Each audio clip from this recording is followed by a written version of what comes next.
No, I know. I'm just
it's this, but I mean, anywhere.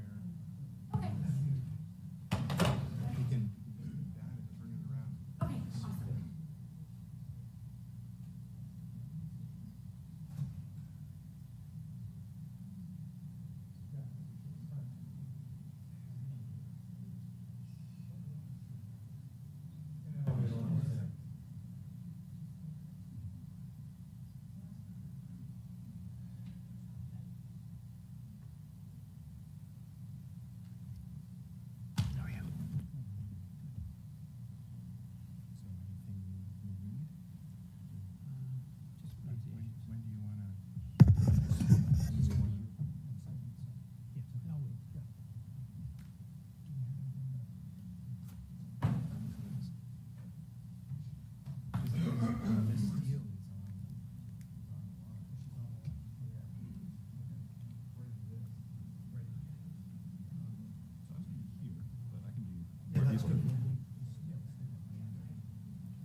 Yeah.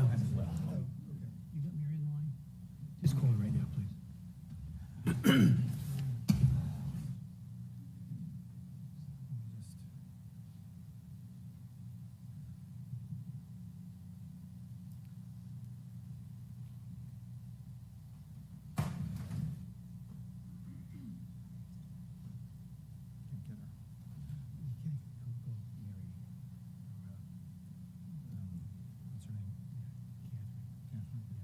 She's coming back. Hey, Mary? What are you doing? Mary, two things. Bring down the bill from last week, last night, immediately, and secondly,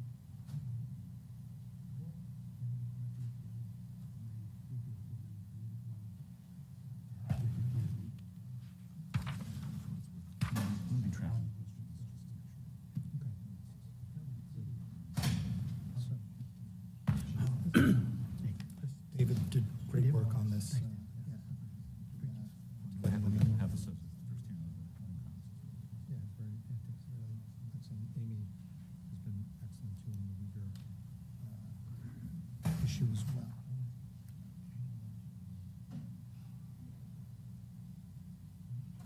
no. He's in the elevator, is Oh, what he good. said. Yeah. Those elevators do get stuck. Yeah. I kept hearing about them on the way. One day In got the stuck safe a one. couple years ago. For like an hour. I guess it's back.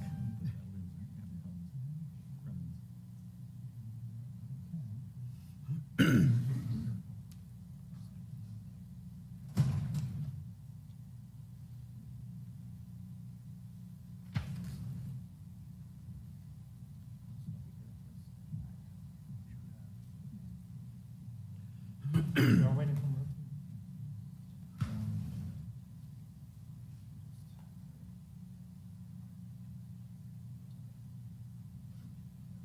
We're waiting for Senator Merkley, who's going to be here momentarily, and then we'll start. So thank you for your patience.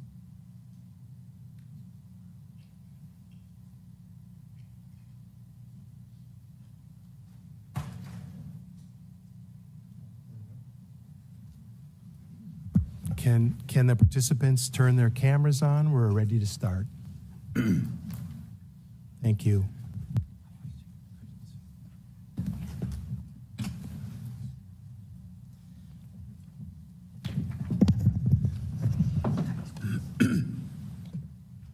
là. Like this. This hearing, Preserving Tibet, Combating Cultural Erasure, Forced Assimilation and Transnational Repression, will come to order. Today's hearing is an extremely important one. We are greatly honored and privileged to hear testimony from a distinguished panel of experts who will not only further document massive human rights abuses committed by the Chinese Communist Party against the people of Tibet, but will also point us towards a way forward to the preservation of Tibet, its language, its culture, its religion, and its people. All of us need to do a better job exposing and reversing, or at least mitigating, the ugly, hate-filled campaign by the Chinese Communist Party to erase an entire people, the people of Tibet. Cultural erasure happened when a people's language, religious and cultural heritage are stripped from them, when children are taken from their parents and placed in institutions, colonial boarding schools, where they cannot speak their language nor practice their religion, but instead are taught in an alien tongue and aggressively indoctrinated, while the ties that bind them to their families and culture are eviscerated. Roughly 80% of all Tibetan children within the Tibet Autonomous Region of the People's Republic of China are housed in such institutions. This is child abuse of the cruelest kind. According to the 2022 State Department Human Rights Report, the Chinese Communist Party's human rights abuses in Tibet include effectively placing Tibetan Buddhism under central government control and subjecting Tibetan women to coerced abortion or forced sterilization. What is also shocking is how intrusive the CCP's totalitarian reach really is.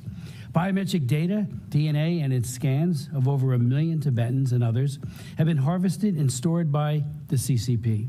Blood samples were drawn even from children in kindergarten. And you know what is even more shocking is the role of an American company, Thermo Fisher Scientific, in this genetic data collection and genetic surveillance program. In December of last year, Senator Merkley and I, along with ranking members Rubio and McGovern, wrote a letter to Mark Casper, the president and CEO of Thermo Fisher, asking him why DNA kits and DNA sequencer replacement parts were still being sold directly by his company to police in the Tibet Autonomous Region for use and abuse in collecting biometric data. We know this, and more importantly, he knows this, because there has been multiple reports by the Toronto-based Citizen Lab and our commission itself of Thermo Fisher products being implicated in ongoing human rights abuses throughout the People's Republic of China through the use of DNA obtained from Tibetans, Uyghurs, and other ethnic and religious minorities. Indeed, the most nefarious misuses of DNA collected has been to find matches for organ recipients from unwilling, healthy, innocent people.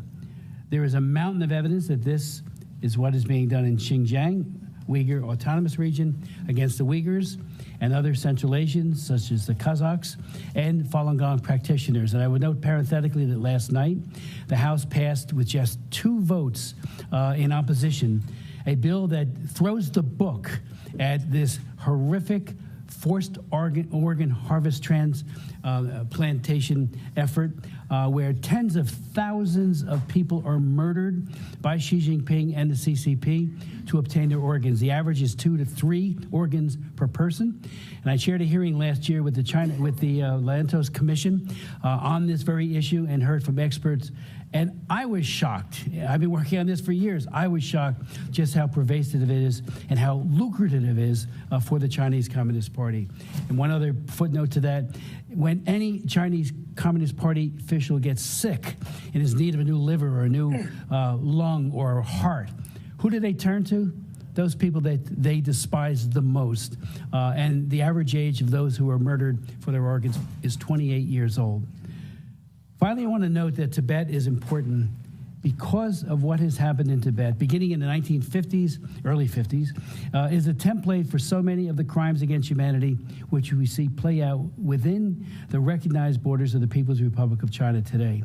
Indeed, both Tibet and Xinjiang are autonomous only in name. Both suffer from Xi Jinping's genocide. For genocide is not only what we associate with the Holocaust, and surely that was one of the most egregious genocides ever to occur, but it's also happening today throughout China against the Tibetans in a slow-rolling, very often off the visibility of the people in the press and in Congress and in parliaments around the world. But it's also happening in Xinjiang, as we know as well. According to the Convention on the Prevention and Punishment of the Crime of Genocide, acts of genocide include intended to destroy, quote, in whole or in part, a national, ethnic, racial, or religious group, and also includes causing serious bodily or mental harm to members of the group, imposing measures intended to prevent births within the group, and forcibly transferring children of the group to another group. This is what is happening in Tibet, and it is, as I said, genocide. Before I yield to my good friend and colleague, co-chair of the Commission, Senator Merkley, who along with Ranking Member McGovern in the House, are the authors of the Resolve Tibet Act, which underscores as a matter of policy that the Tibet-PRC conflict remains unresolved and makes clear that our country's support for Tibet will never waver. Some of the policy, this is right from the text of the bill. It claims, and it's true, of course, that it claims that made by the officials of the People's Republic of China and the Chinese Communist Party that Tibet has been part of China since ancient times are historically false. The policy directive in this legislation as well says the government of the PRC has failed to meet the expectations of the United States to engage in meaningful dialogue with the Dalai Lama or his representatives towards a peaceful settlement of the unresolved conflict between Tibet and the PRC, and that the United States public diplomacy efforts should counter disinformation about Tibet from the government of the PRC and the Chinese Communist Party, including disinformation about the history of Tibet, the Tibetan people, and Tibetan institutions, including the Dalai Lama. It's an excellent bill, and the sooner it's on the floor for passage, the better. And I want to yield to the author of it over on the Senate side, my good friend, the chairman, Merkley. Thank you very much, Mr. Chairman. I really appreciate that you have convened this hearing, and I look forward to continuing to work with you on our shared agenda for this Congress. This hearing will touch on several aspects of that agenda. We'll hear about the unrelenting efforts by the Chinese government to erase the cultural, linguistic, and religious diversity in China. We'll hear about the long arm of transnational repression and how authorities reach beyond China's borders to harass and intimidate, including here in the United States. We'll hear about how companies headquartered here can be complicit in the use of their technologies to abet the machinery of the surveillance state. And we'll hear about the indomitable human spirit of those yearning to live their lives in dignity despite these assaults on their families and their way of life. This hearing explores these issues through the lens of how they affect Tibetans. It builds on several hearings we held last Congress to give voice to the aspirations of the Tibetan people, in which we examined Tibet's environmental, political prisoners, language rights, obstacles to resolving conflict through dialogue. The chair and I have joined in shining a spotlight on these issues by one of Tibetan's great champions, this commission's former chair, Jim McGovern. Due to another hearing, Congressman McGovern cannot be here today, but will be submitting a statement for the record. And I hope that the bipartisan legislation that he has led in the House with Congressman McCall and I lead in the Senate with Senator Young, the promoting a resolution of the Tibetan-China Conflict Act, will advance this Congress. And thank you so much, Chairman, for drawing attention to it. And I really hope we can see it expedited. Dialogue to resolve this conflict remains frozen, as it has been for 13 years, due to Chinese authorities' refusal to meet with the Dalai Lama or his representatives. Our legislation aims to bolster existing U.S. policy seeking meaningful and direct dialogue without preconditions to lead to a negotiated agreement on Tibet. The Tibetan people, like people everywhere, deserve a say in how they are governed. The right to self-determination is foundational to the concept of universal human rights, enshrined in the UN Charter, the Universal Declaration of Human Rights, and the International Covenant on Civil and Political Rights. Yet the Chinese government's policies preclude Tibetans from exercising that most basic right. I look forward to hearing from our witnesses on what those fighting for the rights of Tibetans can do about this. And I invite our witnesses to share their perspectives on how all of us can do better to protect and support Tibet's linguistic, religious, and cultural heritage. Much has been done in this area over the decades through the works of the Dalai Lama and the Central Tibetan Administration. Yet, as today's testimony will reinforce, Chinese authorities' frontal assault on Tibetan language and culture now brings elevated challenges, such as the Chinese attempt to erase Tibetanness. The vast majority of Tibetan children are now placed in colonial boarding schools, as the chairman has referred to. Some 80% of the children, 6 to 18, being placed in these schools, children now even in preschool being put into these schools. This story gets worse with each passing month. The people of Tibet face urgent challenges, and I hope today's hearing will help us understand better how we can support them. Thank you, Mr. Chairman. Thank you, Mr. Chairman. I'd like to now yield to Congressman Dunn. Okay, we do have a member on remotely, Representative Steele, if we could.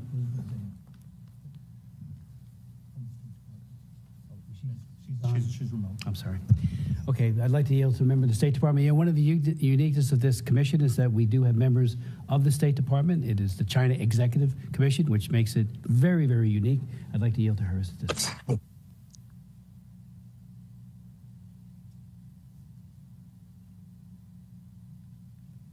Sean?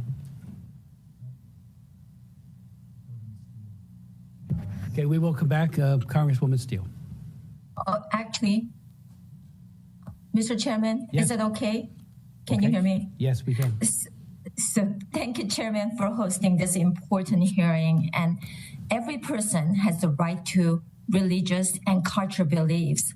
All governments, including the CCP, have no right to restrict these fundamental beliefs. It was an honor to meet the 14th Dalai Lama in 2016. It is inexcusable that the people of Tibet are not free and are currently met with punishment, ranging from warnings and surveillance to interrogation and detention. We cannot sit by while the Tibetans are being detained and imprisoned for political or religious reasons.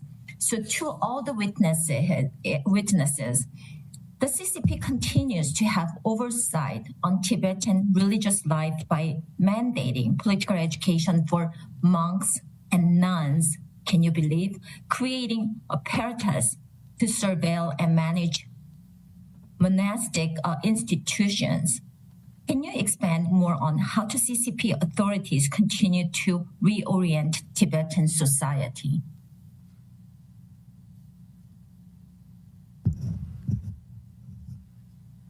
Okay, thank you. We will ask that the panel respond to that after we get through all of their very important opening statements. And I would like to now yield to Congressman Dunn.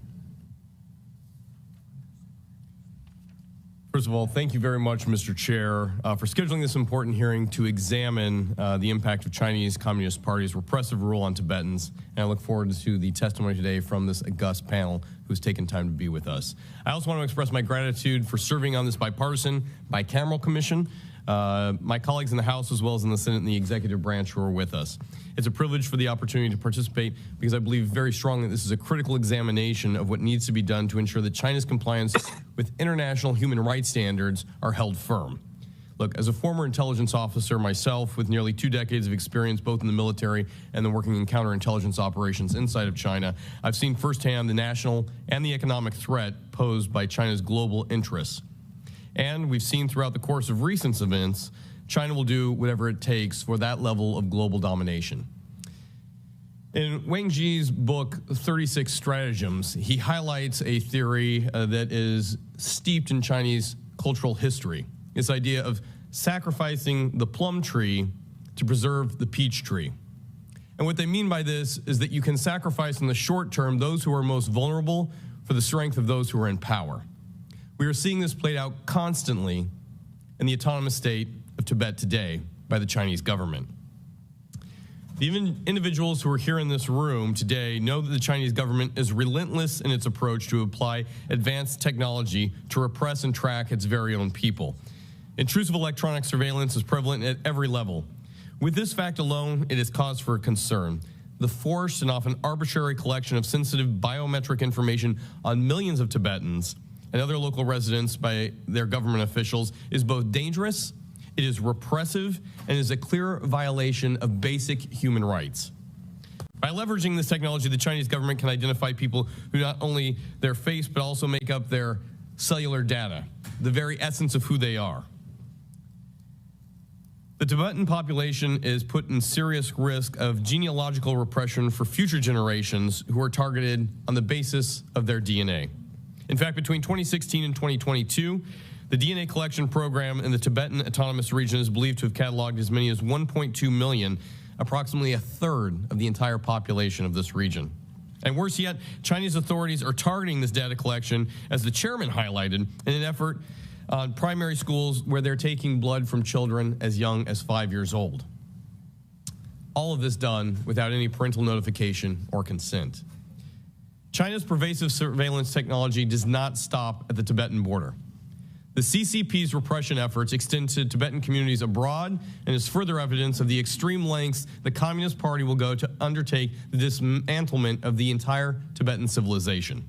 This biometric data is a legitimate threat that will only deepen the CCP's control against indigenous populations around the globe. Violating international norms and concerns with privacy and the ultimate use of this biometric data as a basic human rights deserve protection no matter where they are in the world. And so, Mr. Chair, before I conclude my opening statement, I want to make my position on the United States companies selling technology to China today very clear. Any U.S. company transacting with the Chinese government to sell technology that can be used to further the Chinese government's repression are equally complicit.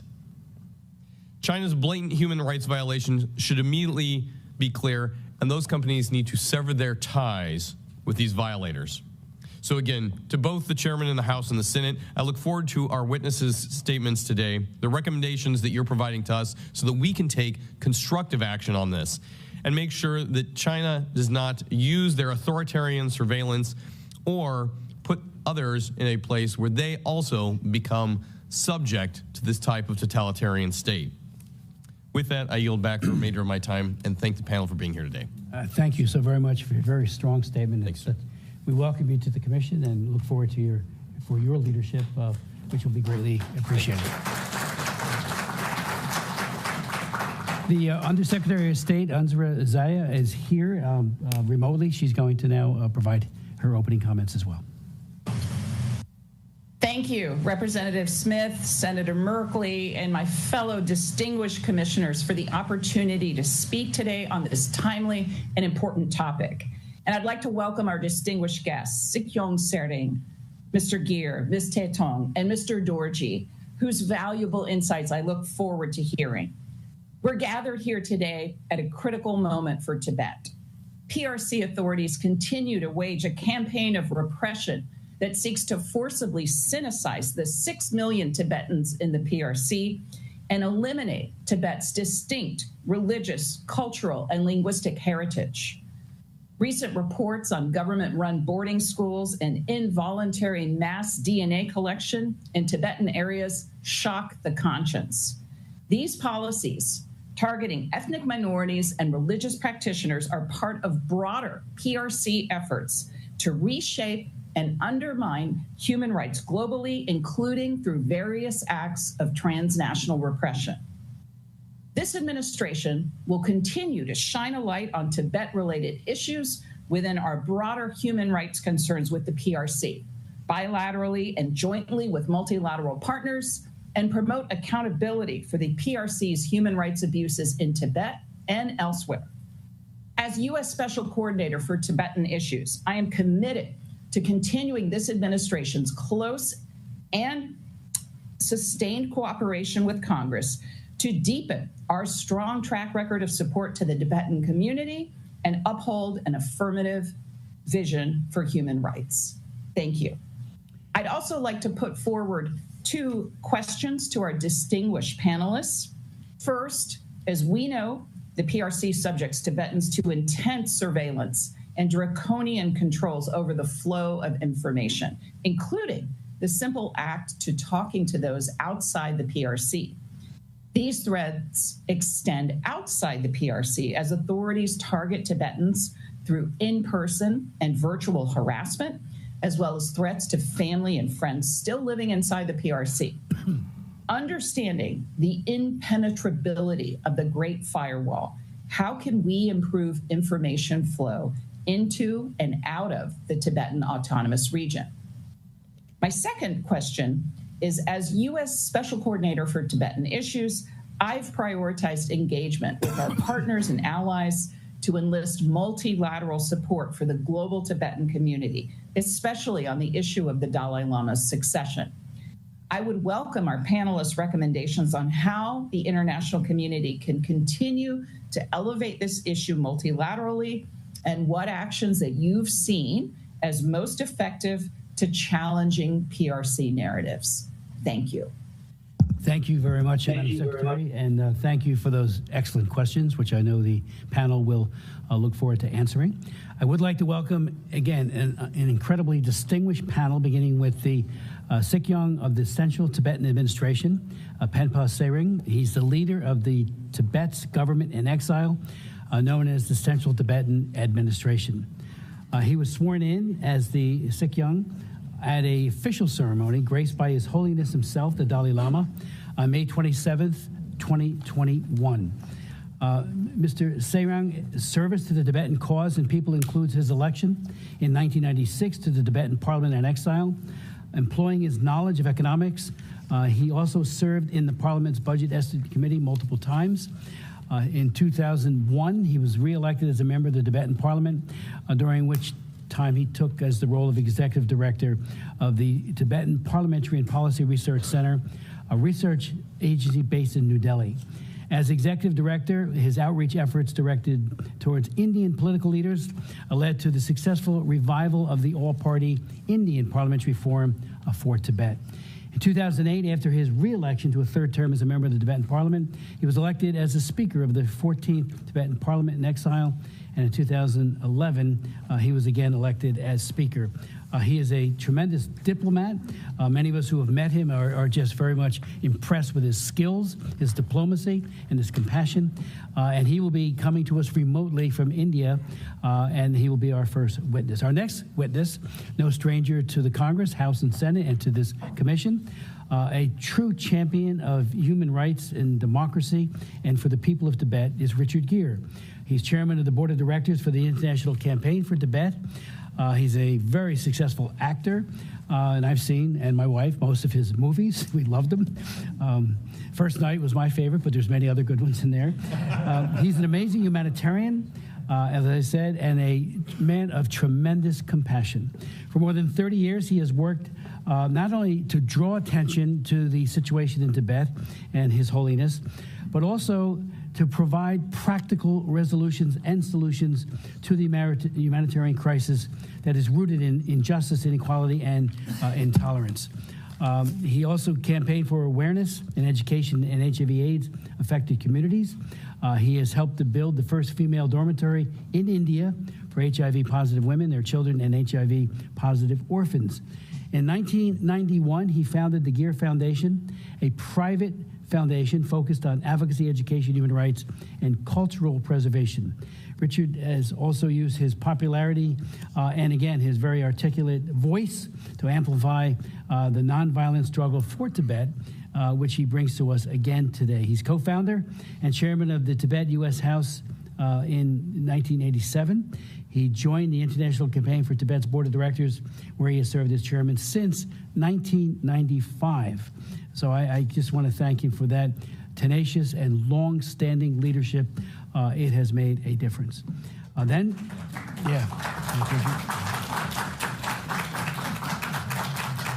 Our next witness will be Lhadon Tethong, who is co-founder and director of the Tibet Action Institute, where she leads a team of technologists and rights advocates developing open source technology, strategies, and training programs for Tibetans and others living under extreme repression.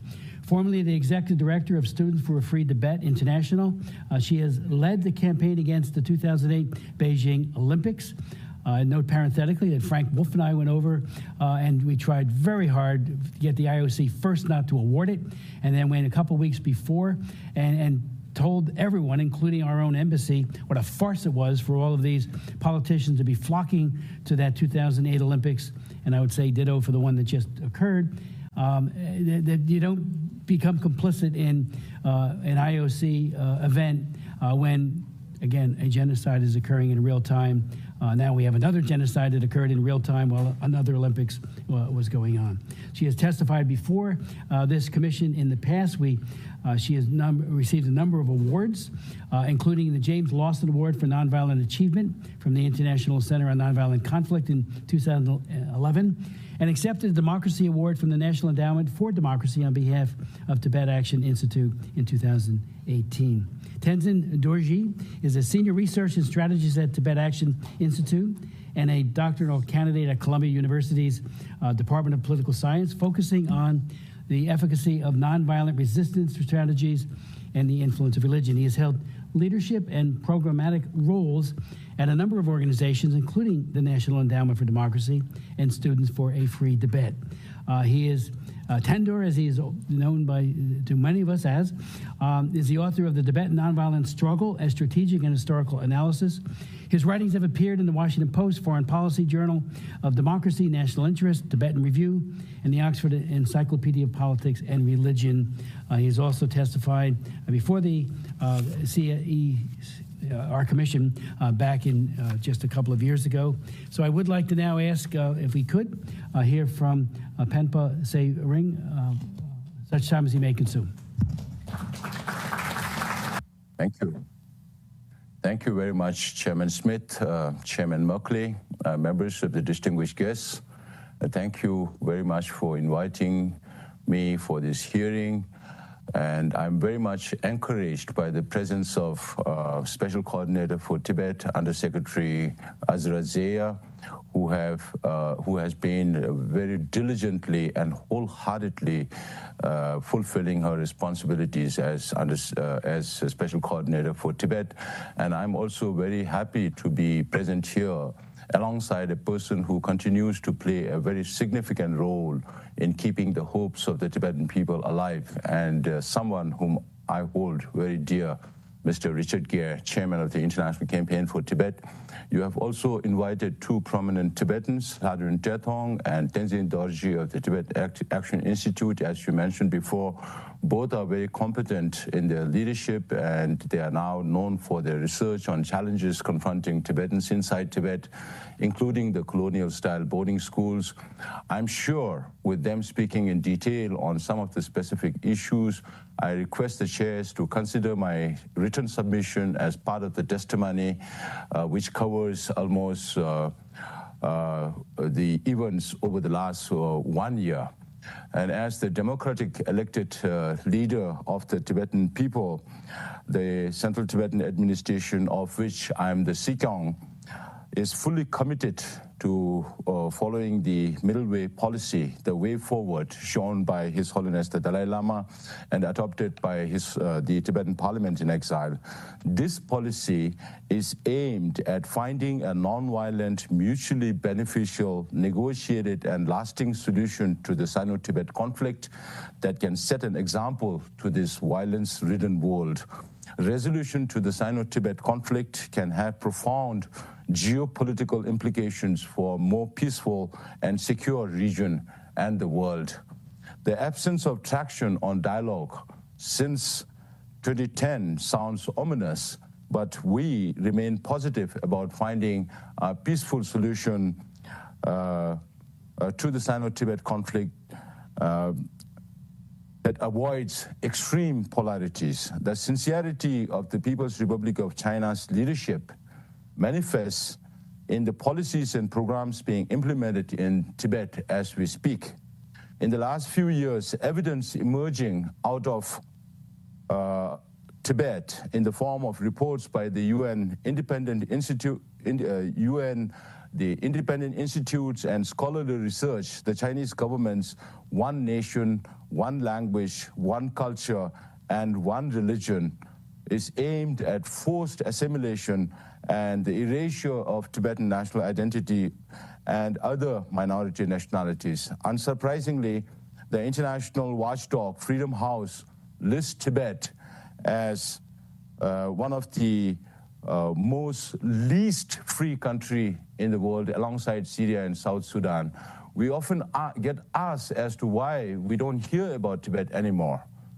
PRC's Orwellian gridlock system, use of all means of artificial intelligence, as the chairs mentioned, to surveil people, control the flow of information, and lockdown of Tibet to the outside world.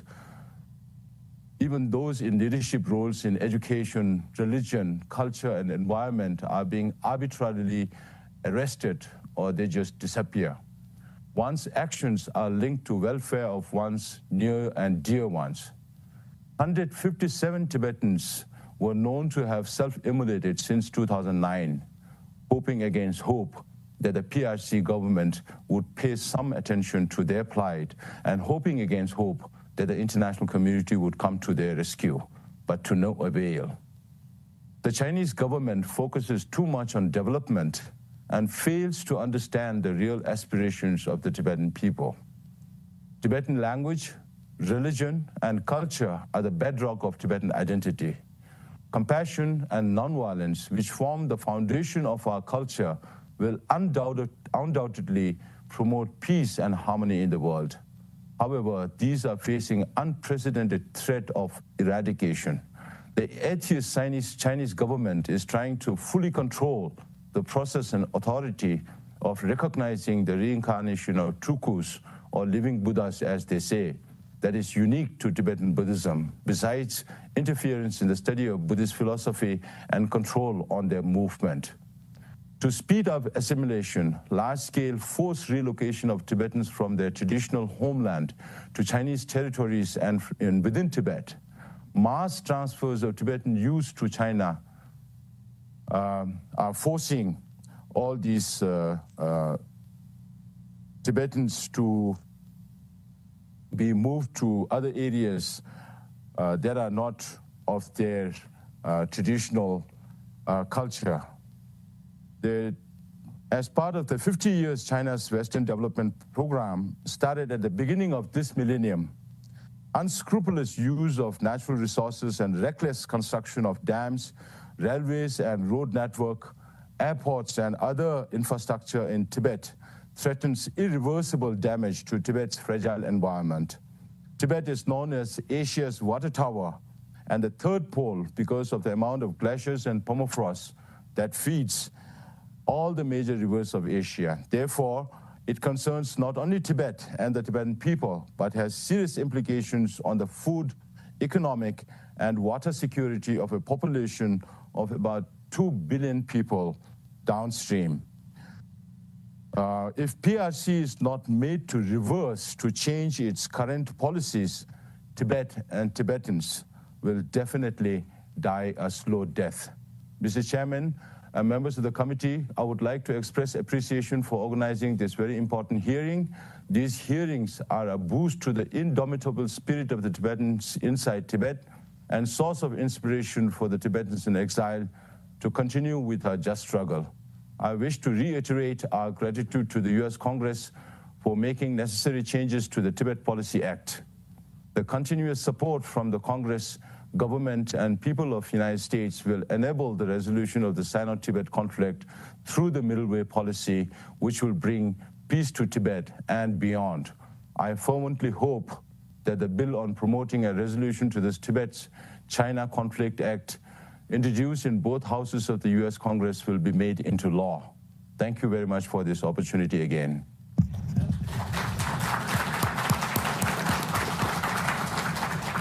I want to thank Sikyong for his very powerful testimony. And the reason why why we've called this hearing is to begin to act as a pivot. Yes, there's focus on Hong Kong, there's focus on Taiwan, there's focus on what's happening to the Uyghurs and the genocide against the Muslims living there. but we cannot take our eyes off the ongoing genocide being committed against the Tibetan people. And they're promoting a resolution to the Tibet-China Conflict Act, authored by my good friend to my left and by the ranking member, former chairman of the commission, who couldn't make it here today. He had other important things to be at. That becomes the pivot, that we re-engage. And so this testimony and this hearing, and again, that legislation is critical to engaging as never before on Tibet. So I want to yield such time as he may consume to Richard Gere.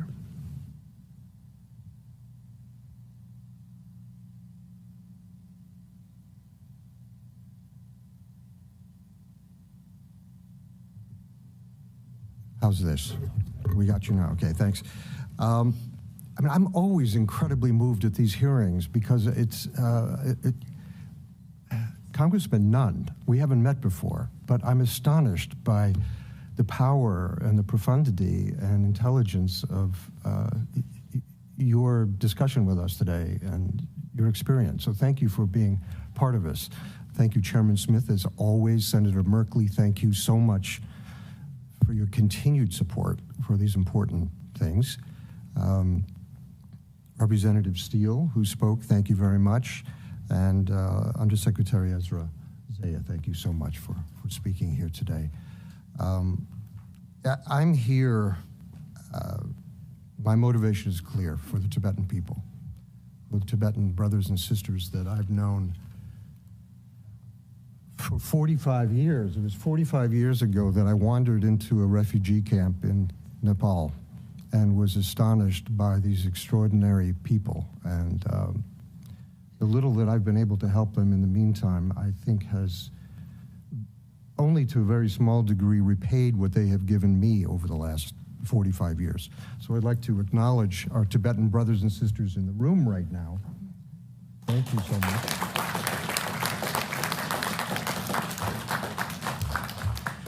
And then this Tibetan community has been extraordinarily successful, as I've seen them all over the world, obviously in India, Nepal, Bhutan, other places in Asia, but in Europe and in the U.S., and this wonderful, vibrant Tibetan community in the U.S., many of them citizens, is an extraordinary addition to the American dream and experiment. And I think as we've seen, the contribution they've given us is something unique. The commitment to nonviolence, the commitment to wisdom and compassion is something that we sorely need. Chairman Smith, I'd just like to acknowledge First Night, a movie that I made that you referenced when I had very long black hair. And I'm going to go back and look at that again myself to remember who I was. For decades, as we know, the Chinese Communist Party's ethnic policies have been largely predicated on containment, denial, destruction, and assimilation. Repression has been most severe in Tibet and in East Turkestan with our Uyghur friends. It should be noted as well, where the CCP policies have included the separation of families, the prohibition of language, the destruction of religious sites and institutions, the collection of DNA, and a pervasive surveillance system through which the denial of information of movement is implemented. I think we well know now that the surveillance budget in China exceeds their military budget.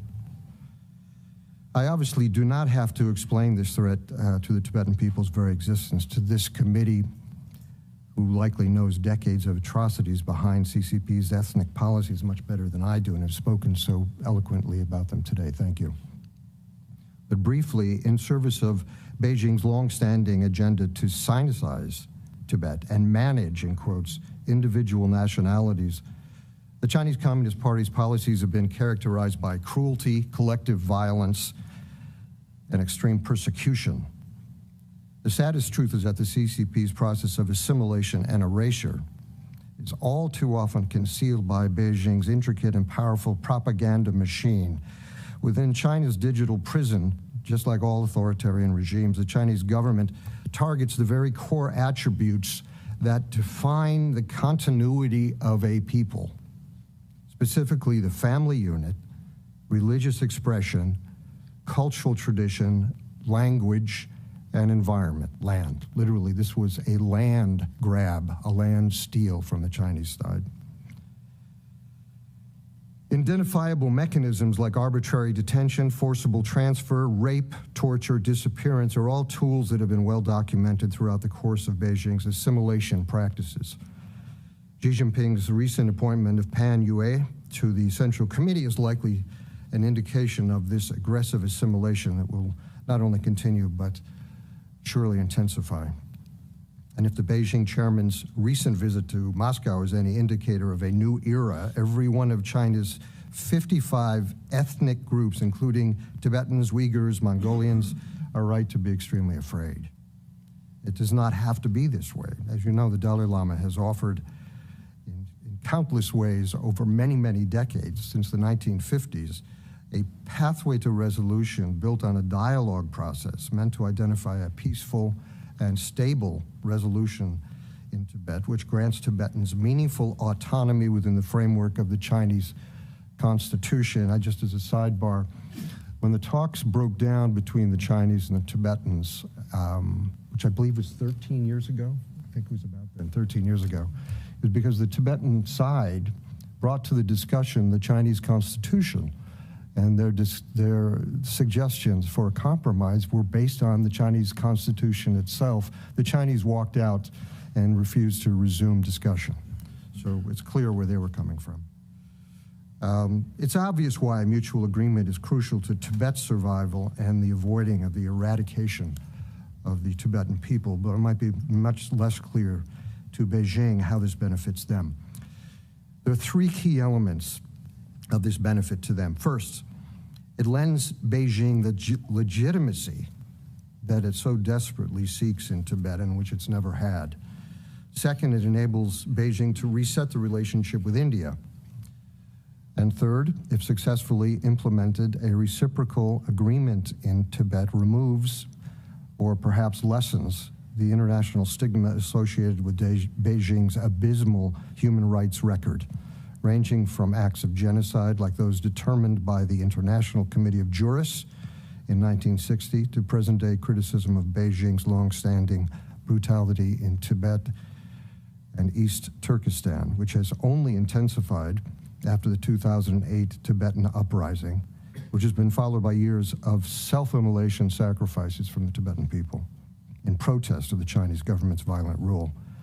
I'd like to ask the committee to remember Tsawang Norbu, a very popular Tibetan singer who self-immolated last year in Lhasa, demonstrating a peaceful agreement in Tibet, which includes the rights of a child, the right to mother tongue, the freedom of movement, and religious practice, is a powerful step up for Beijing, sending the entire world the right signal that the Chinese government is genuinely capable of addressing discord through dialogue with reason and a peaceable human value rather than the demonstration of brute force and denial.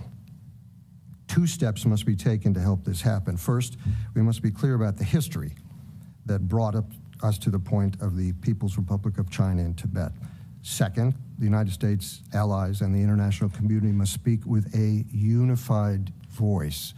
For me, this is the most important thing. The U.S. Congress, the U.S. people have done extraordinary things, but we can only do so much alone. We have to engage our European like-minded partners in a voice, a unified voice against this Chinese oppression.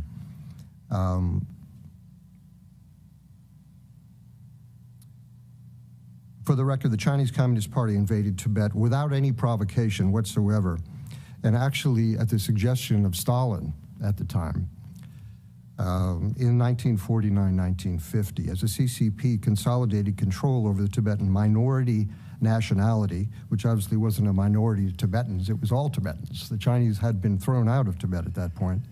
The CCP violated human rights standards and contravened its own policy promises to respect Tibetan institutions, Tibetans' religion, and the Tibetan people's right to self-determination. Open uprising in 1959, March 10th, 1959, in the Dalai Lama's harrowing escape to India, where he and many additional Tibetans sought refuge, and thanks to the generosity of India, remained harbored, where the Tibetan community has become a vibrant and beloved thread in India's pluralistic democracy. During the next 2 decades, the denial and destruction of Tibetan culture, religion, and language, arbitrary detentions and torture is estimated by the Tibetan government in exile to have resulted in the deaths of 1.2 million Tibetans, 1/5 of the country's population. Many more Tibetans languished in prisons, labor camps. Many of them I knew personally. In fact, there was an extraordinary Lama, Rinpo Rinpoche, who lived with me for the last several years of his life, who had spent 20 years in solitary confinement. Many more Tibetans languished in these prisons. Stories go on and on. Historic buildings were destroyed, monastics, temples, 6,000 monasteries destroyed, literally thousands of ancient Buddhist texts critical to the legacy of Tibetan Buddhism and the broader Buddhist community were burned, looted, or lost in the zealotry of the Cultural Revolution. Tibetans were collectivized, leading to unprecedented famine, which was really unheard of before in the CCP. But this also happened to the Chinese people themselves, it should be noted. They sought to thoroughly erase identity or any resistance. Other than specific methodologies, first honed in Tibet, now refined and in well-documented practice with the Uyghurs, against the Uyghurs in East Turkestan, not much has changed. But the pattern, however, gives reason for grave concern that it increasingly expands to match the definition of crimes against humanity. Crimes against humanity. Despite being bound to the Universal Declaration of Human Rights, which they are signatories to, the ICCPR, the Child Rights Convention, and others, Beijing has never demonstrated the standards defined within them in any concrete terms, which makes a mockery of the very vocal claim that China is committed to human rights and the rule of law. Beijing's assault on Tibetan Buddhism has evolved since its invasion of Tibet, and in recent years, exponentially so under Chairman Gere's rule. CCP policy has transitioned from total destruction of Tibetan religious institutions, gatherings, and practices to one of control, including eliminating core attributes of Tibetan Buddhism while co-opting Tibetan Buddhist rights to determine their own leaders. Tibetans who peacefully oppose this are often detained, routinely tortured, permanently injured, or even killed for the peaceful practice of their religion. Reinforcing that point, the UN Committee on Economic, Social, and Cultural Rights expressed concern about, quote, reports of systematic and massive destruction of religious sites such as mosques, monasteries, shrines, and cemeteries, particularly in the Xinjiang Uyghur Autonomous Region and the so-called Tibet Autonomous Region, unquote. However, we must draw a line when the Chinese state require that Tibetan Buddhist monks receive communist state approval before reincarnating, a demand that's so grossly antithetical to Tibetan Buddhist precepts that it cannot be justified by flimsy, falsified historical claims by a communist government professing to be atheist. It's completely ridiculous. The most visible demonstration of Beijing's aggressive assertion of authority over selecting the next 15th Dalai Lama must be opposed, and we must note as a cautionary tale the first aggression by Beijing during the selection of the 11th Panchen Lama, literally kidnapping the child, had been identified by the Panchen Lama when he was 6 years old, and then propped up by a state-sponsored imposter into the Tibetan reincarnation's empty seat. I remember this moment quite well. I think I was in Dharamsala when this happened. And there was a photograph of this boy, the last photograph that was taken, that's been circulating ever since. The child has not been seen. We don't know if he's alive. His parents, his whole entire family was also kidnapped. They have not been seen since. As we've learned from the Tibetan Action Institute's recent and very valuable research, up to 1 million Tibetan children are currently and systematically being alienated from the Tibetan language and culture in compulsory boarding schools The Chinese government's educational policies separate children from their families, forcibly transferring the children into schools far from their parents. Children are taught in Mandarin, as the CCP is keenly aware that mother tongue is a primary mode of cultural transmission, one of the most fundamental components of the continuity of a people's identity from one generation to the next, affecting everything from access to the arts, literature, song, and religious texts. They also note it's one of the last impasses for the control of Tibet and of the Tibetan people. Uprooting native language is particularly egregious in the case of Tibetan culture, considering the role of memorization and recitation it plays in the rigorous monastic education system of Tibet. And the CCP's program to sever the transmission of Tibetan language and culture to Tibetan youth proves successful. If it does, it will significantly advance the PRC's agenda to contain and assimilate the entire people. In its concluding observations on the recent third periodic report of China, the UN Committee on Economic, Social, and Cultural Rights expressed concerns of reports, quote, the large-scale campaign to eradicate Tibetan culture and language, as well as the general undermining of the linguistic identity of ethnic minorities by the assimilation policy of the state party, including the coercive residential boarding school system imposed on Tibetan children. Lhadon's going to be speaking much more about this, aren't you? You're going to hear more details about that. As we argue the risks and freedom associated with apps like TikTok, the CCP's vicious aim at the future of Tibetan children should send the world a distress signal of the systematic and often secret ruthlessness under which Beijing operates. I hope the committee will also note the forcible population transfer of nomads in Tibet. Having thrived for millennia, herding and cultivating the vast and incredibly valuable and sensitive Tibetan plateau and acclimated to Tibet's unique climate. Nomads are proven stewards of the land. Really, no one knows that better than the Tibetans, and especially these nomads. The Chinese have no experience there.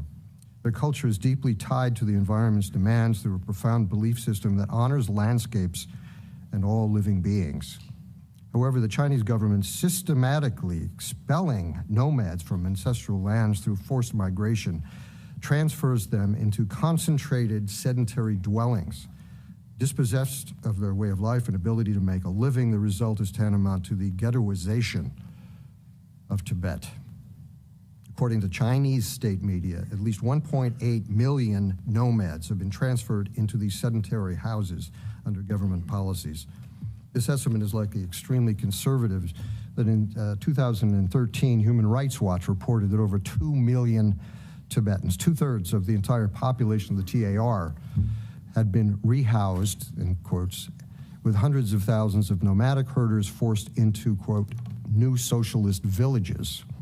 Tibetans are not compensated or guaranteed income or employment when resettled. To the contrary, they're often coerced or forced into work programs that a UN special rapporteur reported may, quote, amount to contemporary forms of slavery, including excessive surveillance, abusive living and working conditions, restriction of movement through internment, threats, physical and or sexual violence, and other inhumane or degrading treatment.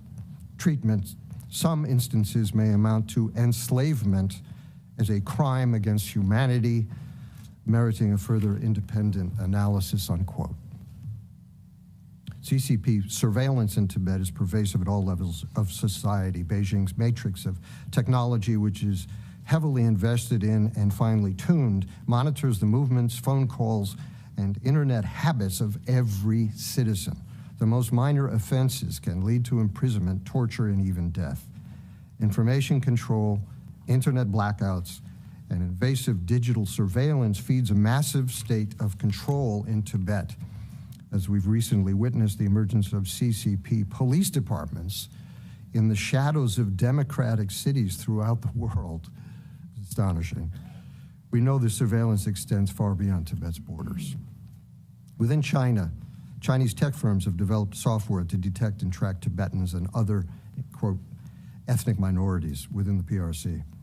A report published by the Citizens Lab finds that China's policy in the Tibetan Autonomous Region has gathered between 920,000 to 1.2 million DNA samples in the Tibetan Autonomous Region over the last 6 years. These figures represent a quarter to a third of the total population of the TAR. Human Rights Watch also details Chinese authorities systematically collecting DNA from residents of the TAR, including blood from children as young as 5 years old without parental consent. Can you imagine this with your own children? With our own children, our grandchildren? Unthinkable. It should remind us of the East German Stasi methods, which horrified us all. Families were encouraged to spy, report on each other, often through coercive or financial incentives. I hope the committee will note the dangerous pattern of death due to torture that has been observed, including the recent deaths of 19-year-old monk Tenzin Dorjee and 51-year-old tour guide Kunchak Jimpa. In both cases, as with many others, an investigation into deaths in custody and the prosecution of those responsible to them for those deaths was never undertaken by the Chinese authorities. I'd also like to note for the record Jigme Gyatso, a monk at Labrang Monastery, who recorded and released a video detailing his torture at the hands of Chinese police. He was sentenced to 5 years in prison for that video, released in extremely poor condition, and as a result of his crime, Jigme was blacklisted from receiving private medical care until his death last summer. The appropriation of land often coincides with the persecution of a people. China's annexation of Tibet, the land grab, and Beijing's plunder of Tibet's abundant natural resources have significant regional security implications as well. One of the most illustrative examples is water. China is water poor. In contrast, the Tibetan Plateau is the source of the entire region's major rivers. At least 1.5 billion people rely on for food and economic development.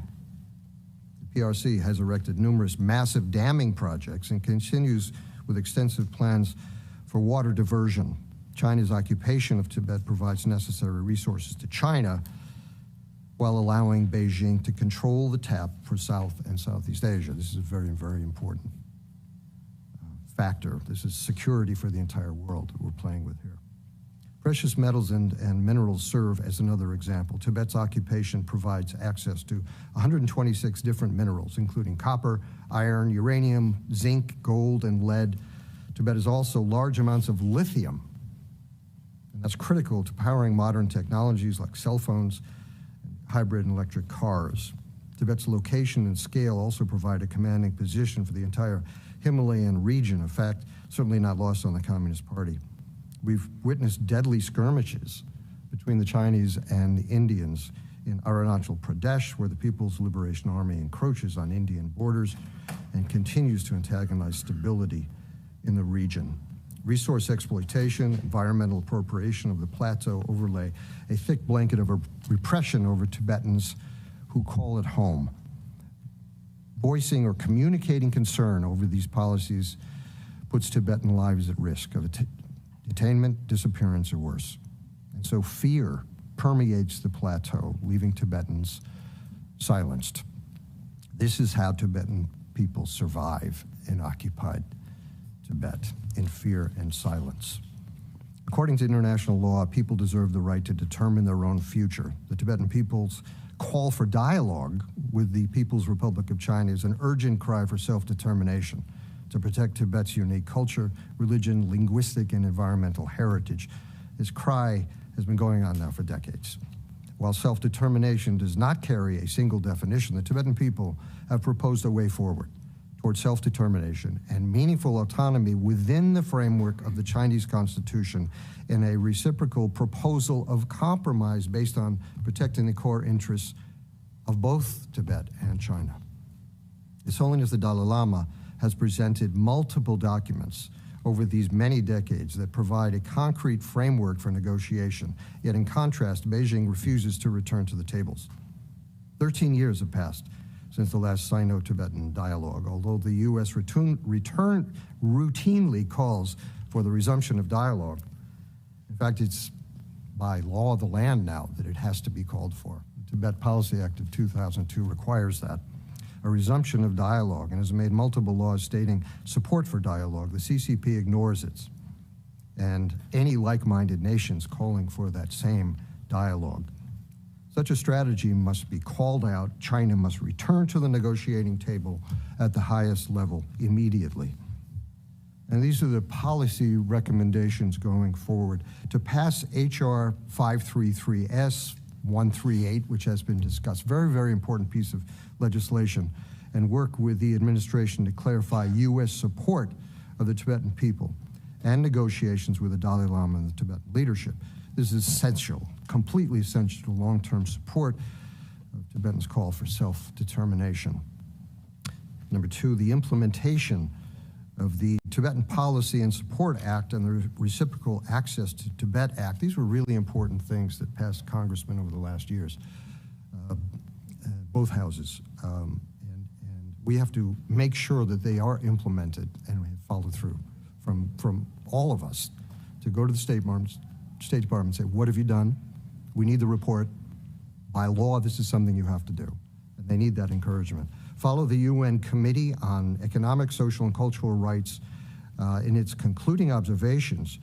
They call on Chinese authorities to immediately abolish the colonial boarding school system imposed on Tibetan children, allow private Tibetan schools to be established, and ensure Tibetan is the language of instruction in Tibet. Also utilize the U.S. vote in the UN and optimize like-minded countries we're talking about, to press Central Committee members to halt the expulsion of nomadic herders, rural residents, and small-scale farmers from ancestral lands. Also publish a comprehensive report on CCP's propaganda efforts in China and in international forums to manipulate global perceptions of Tibetan Buddhism and His Holiness the Dalai Lama. The Chinese version of history is a complete fantasy. And the decades of that fantasy is not going to change the reality or the truth of it. It's very important for us as free-speaking peoples to tell the truth about the history, and the history is clear for anyone to see.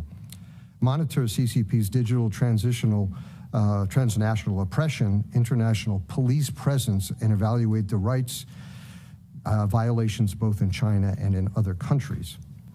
And finally, implement concrete restrictions for technology transfer and U.S. company support for forced or coerced DNA and medical data collection. I really want to thank the committee and everyone here for this very long testimony.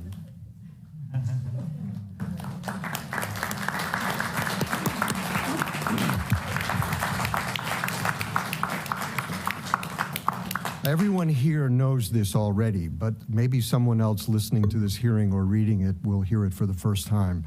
And just, it's an overview that I think my partners to my left are going into more detail. So thank you all very much. Thank you so much. Mr. Gere, thank you for that tremendous testimony. It is comprehensive, informative, motivating, and it gives us so much to act upon. And the historical perspective as well is just extraordinary. Thank you so very much. Ms. Tethong.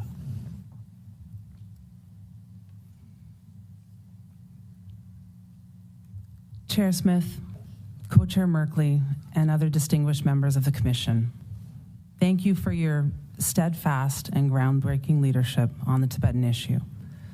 Thank you for this honor to be able to speak here today. I just want to start by making it clear that I am speaking of Tibet as Tibetans know it. The entire Tibetan plateau, 900,000 square miles, made up of 3 historical provinces of Utsang, Kham, and Amdo. And with a total Tibetan population of what is today around 7 million Tibetans. China misleadingly claims that there are only 3.2 million Tibetans in Tibet because they count only the Tibetans in the Tibet Autonomous Region. That is central and western Tibet, mostly. They've taken all of eastern Tibet, and they've carved up and subfragmented Tibetans and the lands that they live on into 4 Chinese provinces and 12 autonomous prefectures and counties. And in this way, they distort and confuse people about what is the true picture inside of Tibet. For 70 years, generation after generation of Chinese leaders have tried to break the faith and the loyalty of the fiercely independent Tibetan people to His Holiness the 14th Dalai Lama, to Buddhism, and to a distinct Tibetan identity that existed for well over 1,000 years before the People's Republic of China was even founded.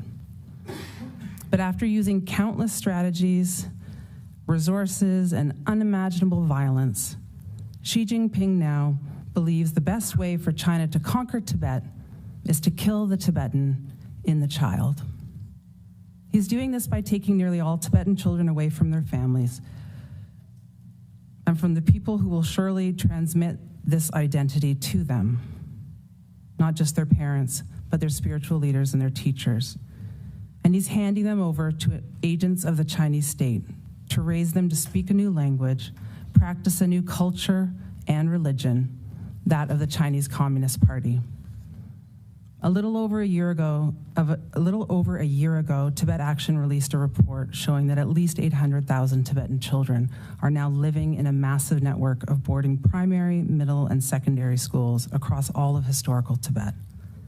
This shockingly high number means that at least 3 out of every 4 Tibetan children in all of historical Tibet from ages 6 to 18 are now separated from their families and living in a state-run colonial boarding school system where the medium of instruction and the entire curriculum is focused on fostering loyalty to China. Tibetan is taught as a single language class, if at all, and Tibetan culture is most often reduced to nothing more than dance and song and tokenized wearing of traditional Tibetan clothing. The practice of Tibetan Buddhism is, of course, strictly prohibited. China doesn't hide the fact that these schools exist. There's plenty of online propaganda claiming the students in the boarding schools are happy and receiving a modern education. This propaganda nearly always features very prominently that single Tibetan language class. But what it hides and what is not included in our report is the existence of boarding preschools. Though we were hearing reports from Tibet that parents were being forced to send children as young as 4 and 5 away, we could not find any details on where they were being sent or what schooling they were receiving.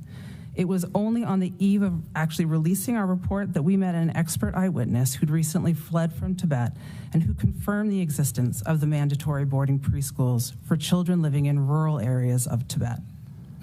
Dr. Gere, a Tibetan academic who holds a PhD from the University of Toronto and has over 30 years of experience in the field of education in Tibet and China, estimates that an additional 100 to 150,000 Tibetan children, at least ages 4 to 6 years old, now live in these boarding schools. He's visited more than 50 himself. He's seen the children are required to live there Monday to Friday, where they're immersed in a completely Chinese learning environment, including participating in war reenactments where they're dressed in PLA uniforms or Red Army suits. One Tibetan teacher describes the situation in her area like this. Usually there are very few Tibetan teachers. The majority are Chinese. So teachers only speak in Mandarin and conduct all school curriculum in Mandarin, including nursery rhymes and bedtime stories. When the children join primary school, hardly any of them can speak Tibetan. Dr. Gere witnessed the impacts of these preschools in his own family when, just after 3 months of being in one, children in his family who'd grown up in an entirely Tibetan-speaking household preferred to speak in Chinese. He saw them growing emotionally distant from their parents and grandparents and acting like, as he says, guests or strangers in their own home. Imagine your loved ones at this age and try to imagine the heartbreak that this is causing for these families. I have a 6-year-old and 3-year-old twins, so I'm right now fully immersed in this period of childhood development. Kids at this stage need the care of their parents and their families to help them eat, bathe, get dressed, and maybe even more importantly, to scare away the monsters at night, to comfort them when they're sick or hurt, and to reassure them that everything is going to be okay. Tibetan parents don't want to send their kids away, and most wouldn't if they had a choice. Some parents refuse and many more want to, but China's repression makes the price of resistance extremely high. In order to avoid sending kids away, some families split up, sending one parent to live with the child in an urban area where they can attend a day school, and other parents report sleeping in cars near the boarding preschools just so that they can be close to the kids at all times. And of course, the children are suffering too. Research by scholars in China and Tibet clearly shows that the removal of Tibetan children from their homes, as well as the highly regimented and isolating boarding school life, is traumatizing Tibetan children. First-hand accounts of Tibetans who attended boarding schools in Tibet show that pervasive racism and discrimination will inevitably lead them to develop feelings of shame and ethnic inferiority. These impacts in Tibet sound hauntingly similar to the residential boarding school system used to eliminate Indigenous identities in Canada, the US, Australia, and beyond. This is because Chinese leaders are pursuing the same strategy for the same reasons in Tibet, East Turkestan, and Southern Mongolia: to quell resistance and to consolidate China's rule over foreign lands and peoples.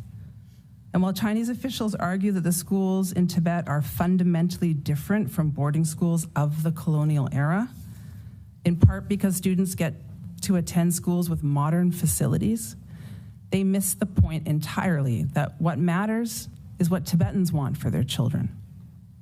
And Dr. Gere likes to simplify this issue in another way by saying it's not about how good the school facilities are, but what is happening inside. The fundamental question is who is teaching what to whom? And in Tibet, the answer is clear. The Chinese state is removing Tibetan children from their homes by force or coercion and placing them in schools where they have to speak Chinese to conform to Chinese culture and tradition while stripping them of their own identity, including their religion and their mother tongue. If this is not colonial education, I don't know what is. And when viewed together with the all-out attack on Buddhism and the nomadic way of life, we can see China intends to destroy everything that makes Tibetans Tibetan. And calling it ethnic unity or ethnic fusion or assimilation or sinicization doesn't make it different or any less colonial than what was done by Canada and the US and Australia to First Nations, Indigenous, and Aboriginal people. And what it is crystal clear to Tibetans, just as it's crystal clear to Uyghurs and Southern Mongolians. China's committing genocide in Tibet. And at a time when our nations are finally reckoning with these atrocities, that Xi Jinping is pursuing a strategy targeting children for the elimination of language and culture, a colonial strategy now reviled and condemned around the world, should be, along with the Uyghur genocide, a massive red flag for the international community of the true nature and intention of the Chinese Communist Party. But this doesn't have to be the end of the story. Tibetans inside Tibet have not stopped fighting. We hear the stories of their resistance every single day. And our Uyghur, Southern Mongolian, Hong Kong, and Chinese activist brothers and sisters are fighting too. Now is the critical time for the world to step up and help. And I'll end there and address my recommendations in the Q&A. Thank you.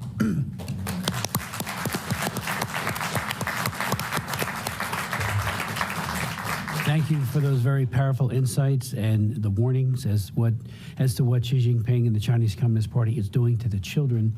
And I look forward to offering or proposing some questions to delve even further into that. So thank you so very much. I'd like to now recognize Mr. Dorjee.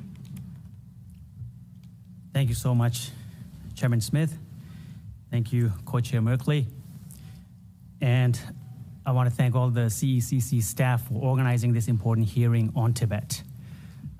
It's a great honor to speak here next to my colleagues, and especially speaking alongside the democratically elected Prime Minister of Tibet in exile, Sikyong Penpa Tsering.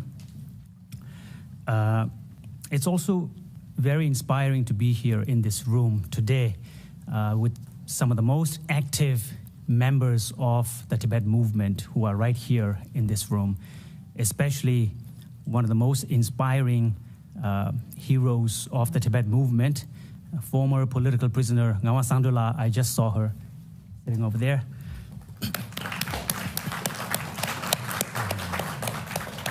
Ngawa Sangdola started fighting for Tibet when she was 12 or 13 years old and went to Chinese prison for simply participating in a nonviolent protest. Today, she's still out here fighting for the same cause. Oppression produces exile. All oppressed nations have a blessing called diaspora, where stateless exiles are able to enjoy freedom of expression, religion, assembly, and association that they are denied back home. Once upon a time, Tibetans in the diaspora also enjoyed these freedoms. But in the last decade, many of these freedoms have succumbed to the long arm of the Chinese government, from Nepal and India to Sweden and Switzerland. And now, even in Canada and the United States, formal and informal agents of the Chinese government are using some of the oldest tactics of manipulation and some of the newest technologies of repression to bully, threaten, harass, and intimidate Tibetans into silence. To fully grasp why and how China's apparatus of transnational repression targets Tibetans, we must understand its origins. China has historically viewed the Tibetan diaspora as a leading threat to its global reputation. In the 90s, the International Tibet Movement was quite successful at exposing China's human rights violations and generating bad PR for the regime. This was undermining Beijing's foreign policy objectives. It was during this period that the Chinese government launched a new campaign to clean up its global image. But instead of improving its human rights record on the ground, Beijing decided to go after the Tibet movement abroad. China proceeded to develop a sophisticated set of tools, tactics, and strategies to silence not only Tibetans, but also pro-Tibet voices in the international scene. This multi-year project to dislodge Tibet from the global agenda and erase it from public consciousness targets students, activists, artists, academics, former political prisoners, and many elite institutions. Some of my own friends and colleagues in Canada and the United States have gone through traumatizing experiences as a result of being targeted either directly by Beijing or by online mobs of Chinese nationalists who are often acting at the behest of the Chinese consulate. One strategy that Beijing employs with devastating effectiveness is the relationship mapping that links individuals in the diaspora to their families in Tibet. This mapping of family connections allows Chinese authorities to use the fate of relatives back home in Tibet as a pawn to blackmail exiled Tibetans into silence. 2 years ago, I interviewed a Tibetan American in New York who had visited Tibet to see her aging parents. She told me how, toward the end of her trip, her minders from the United Front explicitly told her that her political behavior going forward would determine not only her future chances of getting a visa, but also the safety and well-being of her families in Tibet. Her parents are basically the hostage, and her silence in exile is the ransom. It's a ransom she must pay every day by refraining from actions, online or offline, that may be perceived as critical of China. Agents of the United Front or the Chinese consulate unfailingly communicate this exact message to every Tibetan American who visits Tibet or applies for a visa. Most of the time, they don't get the visa. This transnational family mapping is designed to manufacture a sense of guilt. Let's call it advanced guilt in the conscience of the exile, making the exile feel that her political participation will endanger her family in Tibet. The ultimate goal of this coercion by proxy is the political deactivation of the exile. Another common Chinese strategy is the weaponization of funding to depoliticize institutions and demobilize communities. This mechanism is visible in the case of Penpa Tsering, the self-identified Tibetan NYPD officer who was spying for the Chinese government. Exploiting the power of his NYPD uniform, he was trying to manipulate the leaders of the New York Tibetan community. This is what he was saying to them, and I quote, he was saying to the Tibetan leaders, "You guys are paying a monthly mortgage of nearly $50,000 for your community center. I have some very wealthy Chinese friends who can help subsidize your mortgage, but you should stop flying the Tibetan flag at your events. And you should ban any discussion of political issues at this venue." Unquote. By dangling the promise of funding before the community leaders, Penpa Tsering was trying to depoliticize and co-opt one of the most important Tibetan-owned spaces in the diaspora. Beyond targeting Tibetan communities, Beijing has used its tight control over access and funding to shape political discourse on university campuses, in cultural institutions, academic forums, and even influence the research agenda of budding scholars and aspiring sinologists. Beijing's apologists out here happily exploit the openness of our democratic systems to ironically defend the world's largest dictatorship. Nevertheless, I believe there are ways to fight this.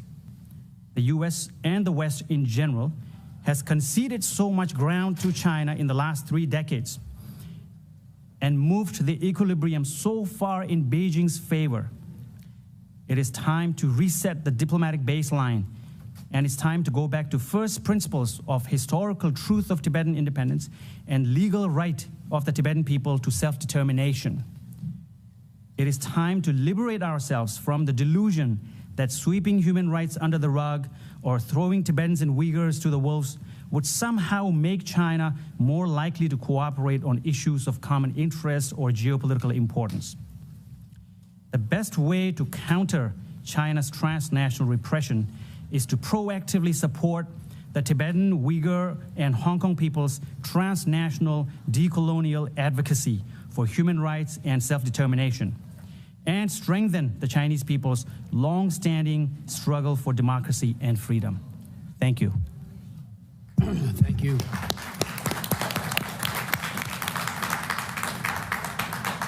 Thank you very, very much, all of you, for that tremendous testimony.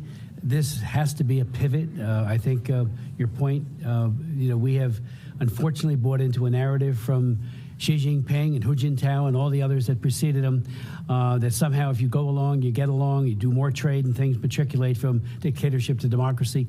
Nothing like that has happened. So it's time to pivot, and certainly Tibet policy is a place that is just crying out for a reappraisal and for a new initiative on the part of the U.S. government, which is why S-138 and H.R. 533 are so important in that endeavor. Let me just a couple of questions, and I'll yield to the co-chair for his questions. On the boarding schools, if you could, my first human rights trip, I've been to China many times on human rights trips. I never got into Lhasa. Frank Wolf, my colleague, did. I didn't, couldn't get in. But my first trip was actually to Moscow and Leningrad, and in 1982 on behalf of Soviet Jews. And I'll never forget being in what was then, what is now St. Petersburg, going to a museum on atheism, and began to learn that the communist ideology, it either destroys or co-opts all faiths and all exercises of conscience. And they, right now Xi Jinping is using his synodization campaign to completely co-opt all faiths and all belief systems or destroy them. We went to this museum on atheism, and while we were there, they were mocking Christianity, Judaism, and Islam in Kazan Cathedral, which had been turned into a museum on atheism.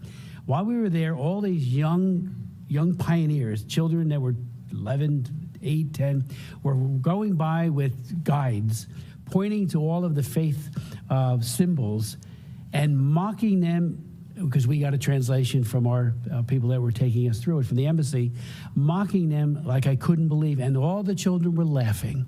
Look at this, look at that, how crazy, da da da da. And as they were teaching a militant atheism in the schools. And I'm wondering if you could shed some light on what the consequence of these boarding schools is on the hearts and minds of these children. How long have those schools been in effect, as a tool of repression by the Chinese Communist Party? Do they mock the Dalai Lama there?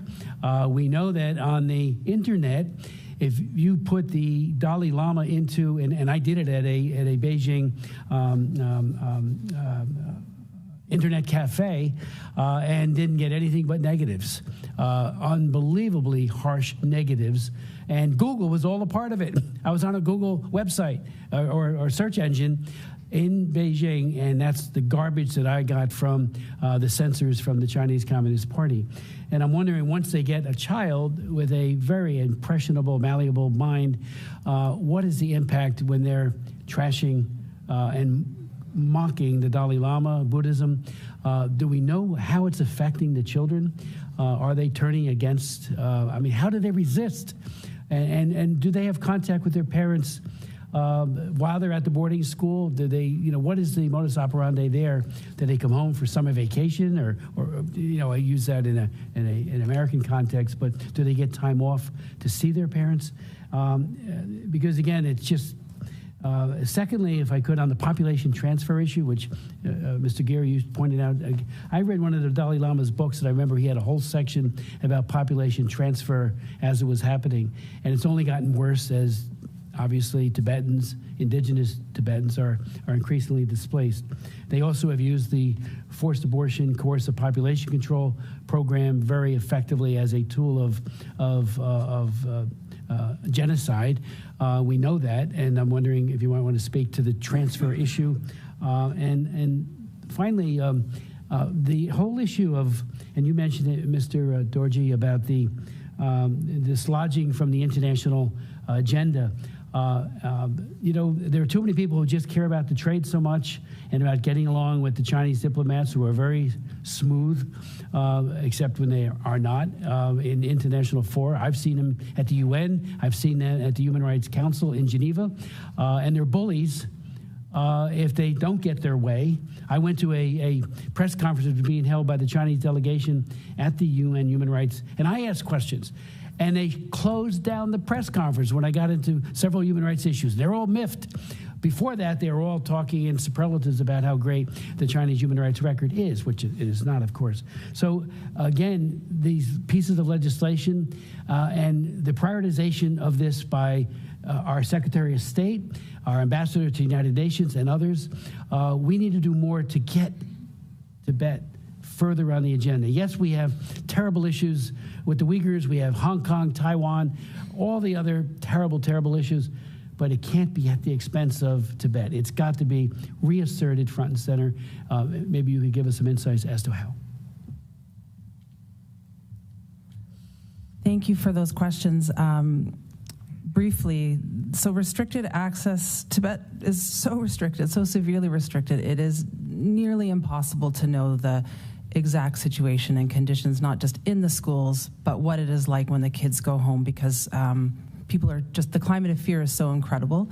There's really not many people who will talk or will give us the kind of rich information and eyewitness accounts we used to get when thousands of Tibetans escaped from Tibet every year into India and Nepal. That number, Human Rights Watch had it at about 3,000 average a year until 2008.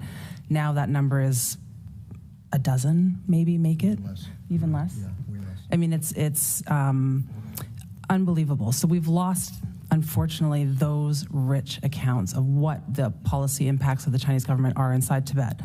What we do know, though, so the boarding preschools have only been around since, say, 2016. So those little ones, we really don't know how the detail of how they're affected by the political indoctrination. We can only assume the worst. The older students in this current sort of system of boarding schools, it's been about a decade or so that they've been being built and really expanded. And we've heard stories, reports of Tibetan students protesting the removal of Tibetan language in those schools, other things like that let us know that, of course, these kids are still Tibetan, and their allegiance to His Holiness and to Buddhism will be so deeply ingrained in them that it's unlikely they're participating at that level now. But if this goes on for generations, what does our future look like? Exactly. And then as far as how often kids can go home, again, not very often.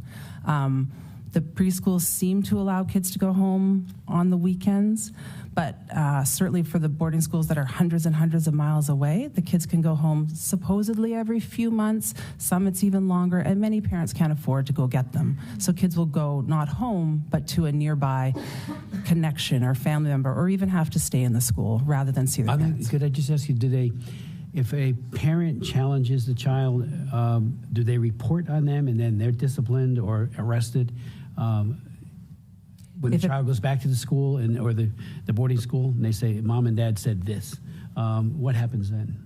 Oh, yeah, I would assume. I mean, you mean if the parents say anything to the child that the child then reports later? Yeah, absolutely. And that's been the way of Chinese authorities in Tibet for decades.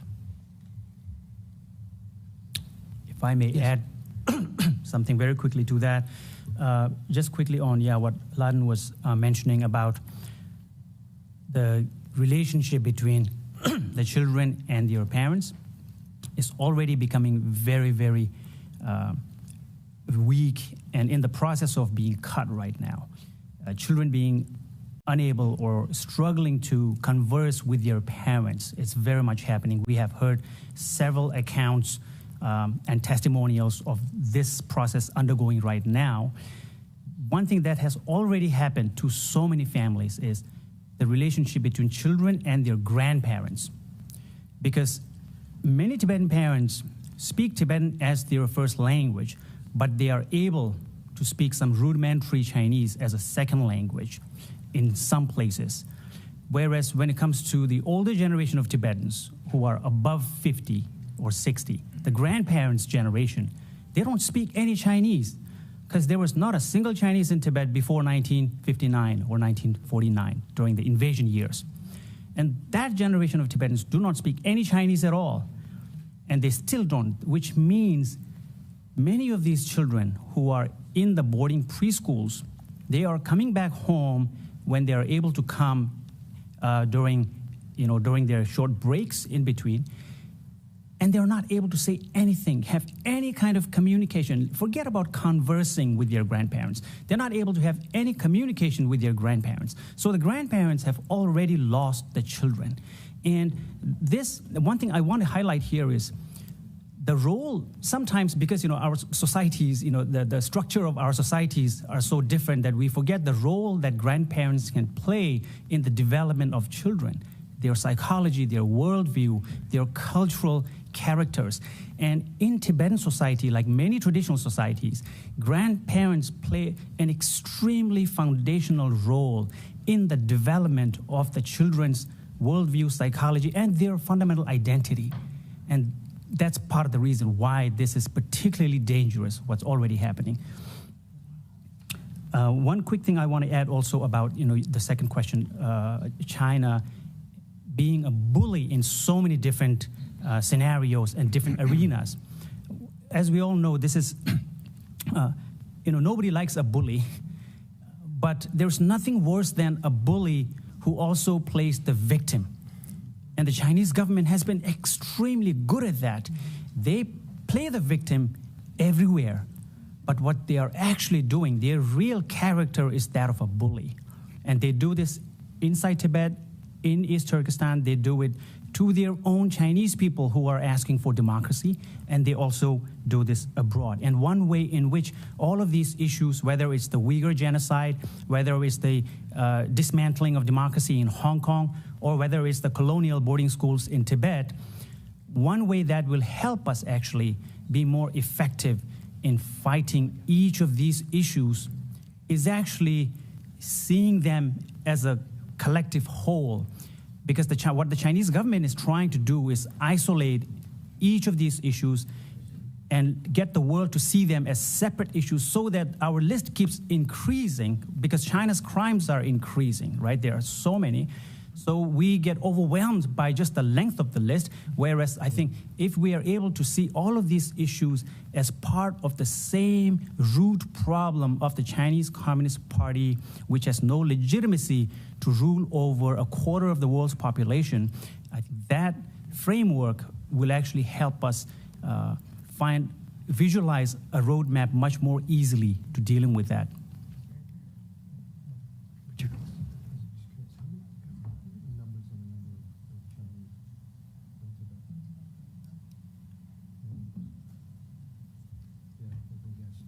But I was just asking if we had any clear numbers of the number of Chinese who have come into Tibetan territory. So we don't have them. But I would assume at this point, I mean, a lot of the work that we did at ICT was to stop the population transfer. And population transfer in the Geneva Convention is considered a genocide. I think we can make the assumption that there are more Chinese than Tibetans in Tibetan regions at this point. So let's say that there are 7-8 million Chinese that are now residents and controlling the Tibetan plateau. I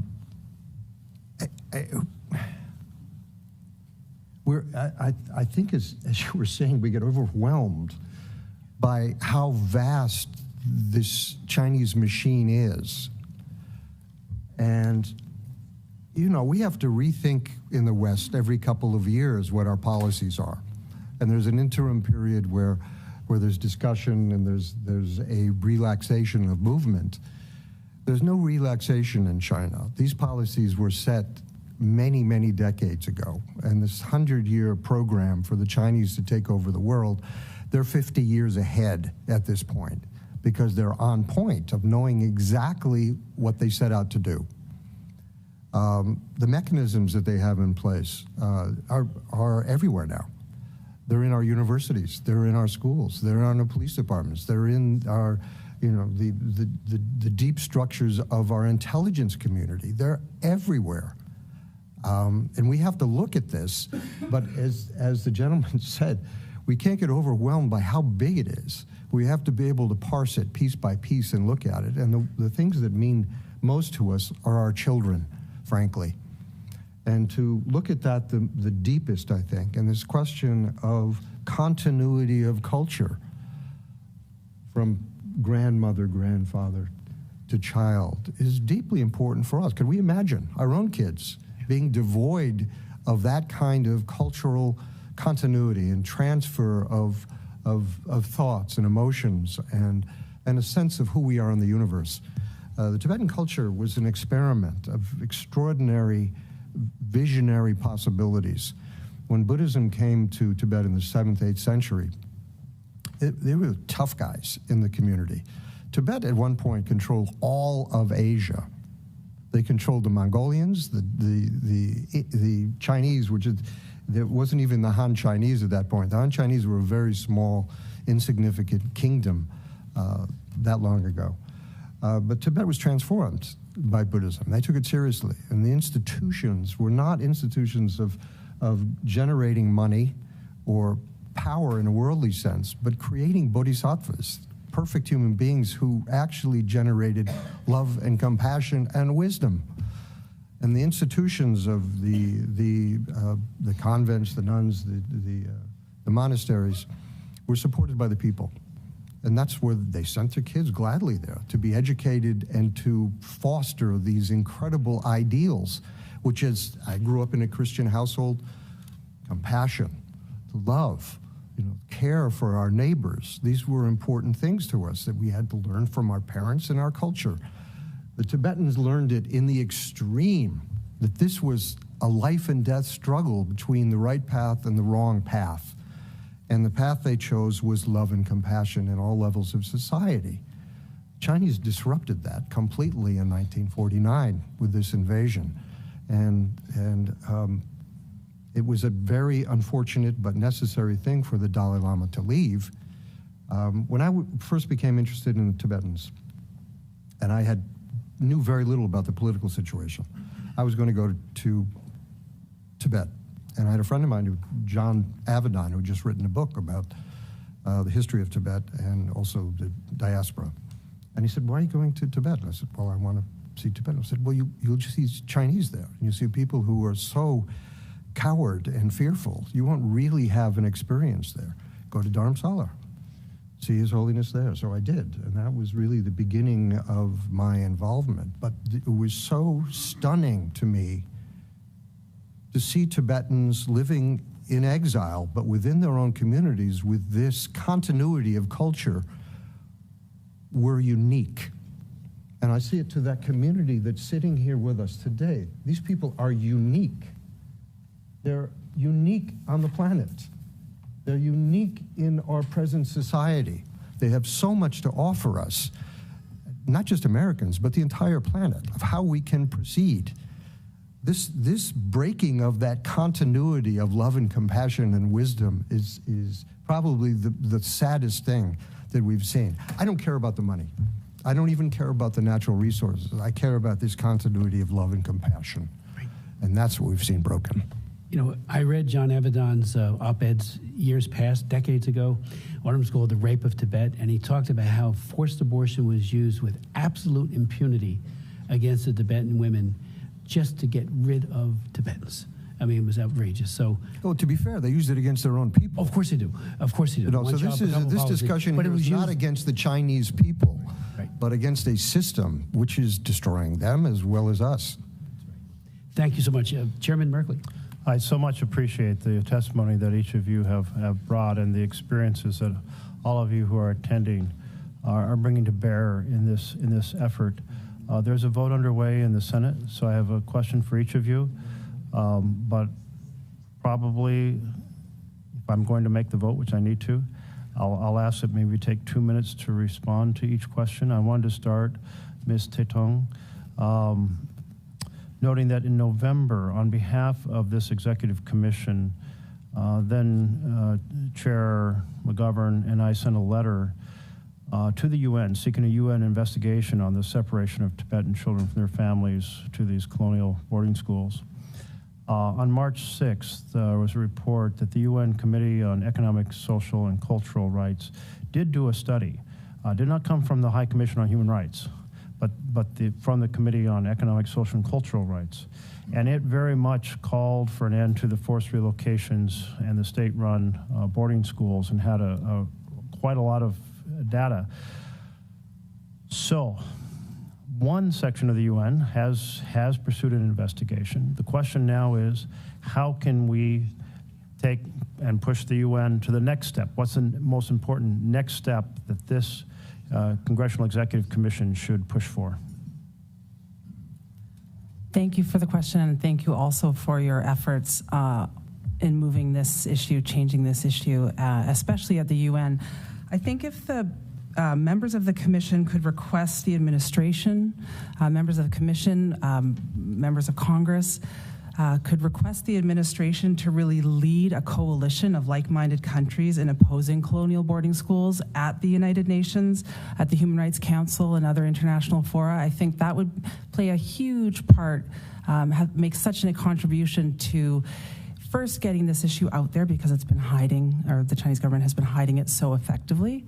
And second, for pushing other countries, giving other countries the support they need to get on board. And I think there are a lot of like-minded nations who have these histories of the residential boarding schools and these kind of policies that really have an obligation to lead together with the U.S., like Canada, like Australia, and others. Yes, thank you. And certainly this is an agenda that we can continue to push for. I look forward to working with you, Mr. Chairman, in that regard. And Mr. Gere, you talked in your testimony, kind of following on that, how we need a unified voice with our European partners. How can we best amplify these horrific circumstances, which, as I was saying to Chairman Smith during the testimony, if you're just hearing the story and you weren't already familiar with it, it would sound like a dystopian world, a few centuries from now on some other planet, in some sci-fi novel. All of these horrific circumstances that are going on. But it's here, it's now, we do know it, we hear it again, and the world becomes somewhat hardened to all of the circumstances that are going awry. How do we build a stronger, unified voice with our European partners? Well, I think there's a moment now. I mean, there's a high skepticism of China right now. And I think we have to take advantage of that. The Chinese have been very successful in promising separate deals with different countries. There hasn't been a unified effort against China. But I think there is a moment now that there's a high degree of unhappiness and skepticism and a feeling of danger and fear of China at this moment, which is pretty universal, and certainly with our European partners. I think this is the moment for the State Department, for the Commission, for us, for all of us, to make those connections wherever we can. Mr. McGovern and I have talked about this quite a bit, and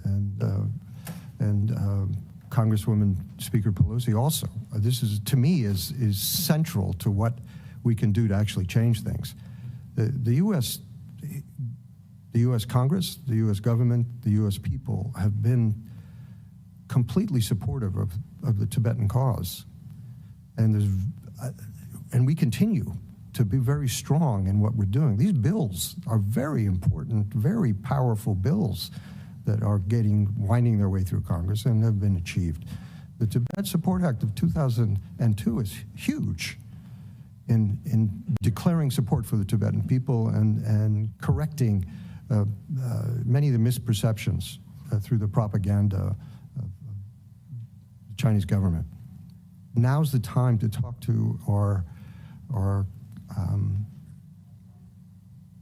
equals in Europe, to our friends in Europe, and say, look, this is the legislation that we have started with, and it's taken us decades to get here, but use us, what we have done, to get similar laws passed, similar legislation done in UK and France and Italy. I was on the phone with the Italians today. We're going to be presenting many of these same legislations in Italy, because there's a government there today that is incredibly skeptical of what the Chinese are doing in the world.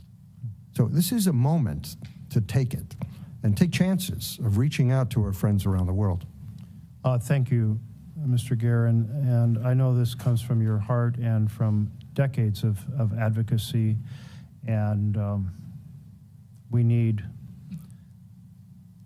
more American citizens to join you as we are joining you in this advocacy. It's just a tremendous effort, and let's seize this moment as you have suggested. And Mr. Dorjee, you talk about the long arm of Chinese government and how they are essentially blackmailing Tibetans who are resident in the United States. Citizens. Tibetans who are citizens here in the United States. And this is a practice they're employing not just with regard to Tibet, but in kind of a broad scope of trying to suppress the freedom of speech here, both by threats regarding that person, but also even perhaps more effectively, threats against their families back home. And you gave us a very specific example, the name deleted to protect the individual. But it is extraordinarily hard to be an advocate when your family is being threatened. What is the single most effective thing we can do to counter this type of blackmail against Tibetan citizens and Tibetan residents, citizens of the United States, residents here, when their families are threatened back home? Thank you so much. I remember about 15, 20 years ago, America was a very different place where there would be Chinese students studying overseas. There were all sorts of students here who were participating in political conversations. When I was an undergrad, actually, on my campus, I've seen Chinese students even taking part in all the events, going to debates. They would come to Tibet events. They would come to other political events without fear that somebody is watching over their shoulder. Things have changed a lot. And right now, sometimes I work as a teaching assistant at Columbia University. And what I see on campus, and many campuses these days, is very different. I've spoken to a lot of Chinese students, let alone Tibetan students and Uyghur students and Hong Kong students. Even Chinese students who actually have less reason to fear the Chinese government, even they are terrified of taking part in any kind of activity that might be deemed as remotely critical or even borderline critical to the Chinese government. And I think if we can find a way to make the universities a little bit more responsible to their students, it's the job of the universities to protect their students, the free speech of the students, the First Amendment rights of the students, to take part in events they like to go to participate in protests, to take part in dialogue, to actually even meet with Tibetan students without fear. Many Chinese students are actually afraid to meet with people like me or us, right? Because they don't know who's watching. Because the consulates have actually extended some of their arm and tentacles into the university campuses. And I would really appreciate if Congress and the administration can look into that particular problem, which is happening across many university campuses, both private universities and public universities. And as an immediate measure, establishing some kind of a hotline where people can report tips whenever they see these incidents. My friend and colleague who was in Canada actually was subjected to endless harassment and endless hate speech, intimidation. Even she received death threats from hundreds of people, and the number of comments that she received, digital kind of harassment, she was really, really traumatized by that experience. And when I was speaking to her just yesterday, she told me her hope is that in the future, other people don't have to go through that kind of experience. I'm so glad you mentioned the hotline. So I've been pushing the administration to set up just such a hotline. And the reaction so far has been modest. The first response I got was, the FBI wants to just use their standard tip line. And I said, what person being threatened by folks overseas would call up a tip line that has to do with anything in the world, any crime in the world, not knowing how the information will be used, whether the person on the other end speaks Tibetan or speaks Chinese or understands how carefully this information has to be controlled, not to amplify the threat. And if we don't have a way for people to systematically report, then we're not getting just it's not the tip of the iceberg. We're getting maybe a 10,000th of actually what's happening in terms of the information we're securing. And I think for us to take on transnational repression, we have to get a huge understanding. There needs to be a transnational repression, a hotline carefully staffed with multiple language abilities, multiple protections, with such confidence that people know that it's not going to be hacked, that they're not going to amplify the problems by reaching out, that the diaspora communities can circulate that information. And I think that would help us really see the full picture and be able to mobilize a much more aggressive response. So I floated that idea last year, and this is the first time I've heard someone bring it back up before the commission, and I'm continuing to seek feedback on it and partnership on it. I hope because you can no longer be free here in the United States of America if your family is being threatened abroad. Thank you so much. Thank you. Chairman Merkley, thank you very much, and thank you for that initiative. I think it's a tremendous one, and hopefully it'll go from modest to full in. Because who wants to call the FBI when you have no idea, as somebody part of the diaspora, who you're talking to? Law enforcement to them, and rightfully so, is back home is secret police and people who are surveilling ad nauseum. We also have, and I've actually chaired hearings on Confucius centers. I had one hearing with NYU that has a campus in Shanghai bought and paid for by the Chinese Communist Party. I actually invited myself and went over there and spoke on human rights. But it's shocking how complicit higher education, just like the business community, is with the Chinese Communist Party. So Sure, it's all about money. It's all about money. All about money. It's all about money. All about money. But thank you for your testimonies. This hearing, and again, these bills, which I do believe will be passed and signed into law, need to be the pivot. And your voices and your incredible knowledge and depth of compassion is the motivator. You have helped us to see even more clearly what has to be done, and we need to pivot today. So I thank you so much. Thank you, Chairman.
Keeps you organized on the go. The carry-on closet has a patented built-in shelving system, compression straps to save space, and even won Time Magazine Best Inventions of the Year. Oh, and for every suitcase sold, we save 229 plastic bottles from going into our ocean. Learn more at solguard.co. Are you sick of UTIs? I had 8 in 1 year. This inspired my husband and I to start Eucora. Eucora makes a UTI emergency kit to manage your symptoms until you can see a doctor. If you get UTIs, try Eucora. Eucora saved my life. Try today at eucora.com. Hair has always been central to my identity. Once I started taking Nutrafol, I could see my hair get thicker. It's also made my hair stronger.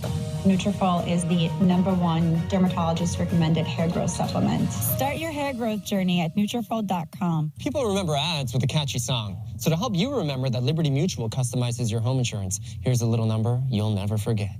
Customize and save. Only pay for what you need. Liberty, liberty, liberty, liberty. I can't believe this is how you kids talk to your friends. This is talking. Did you have a nice day? Look at the size of these butterfly shrimp.